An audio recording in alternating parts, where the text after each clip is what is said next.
V tomto videu vám ukážeme funkčnosť injektážneho gélu a ako prebiehajú všetky procesy pri realizácii. Vrtanie, vysávanie, nabíjanie pakrov, tlakovanie injektážneho gélu.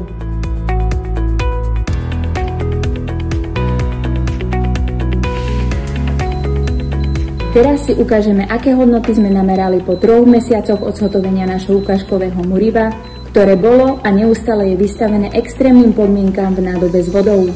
V tento deň bola zrealizovaná aj samotná injektáž, ktorú si môžete teraz pozrieť.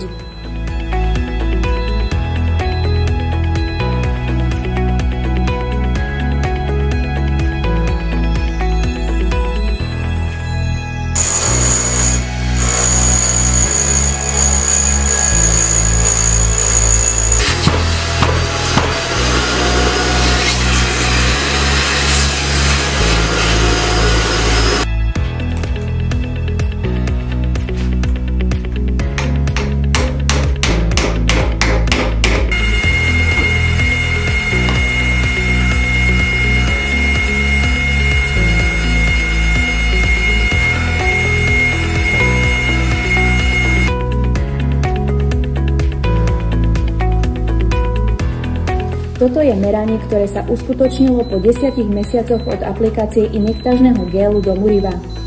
Ako môžete vidieť, hodnoty sú viditeľne nižšie, pretože injektážny gel vytvoril dodatočnú hydroizoláciu a tým zabranil kapilárnemu vzlínaniu vody do muriva, ktoré je stále vystavované extrémnym podmienkam.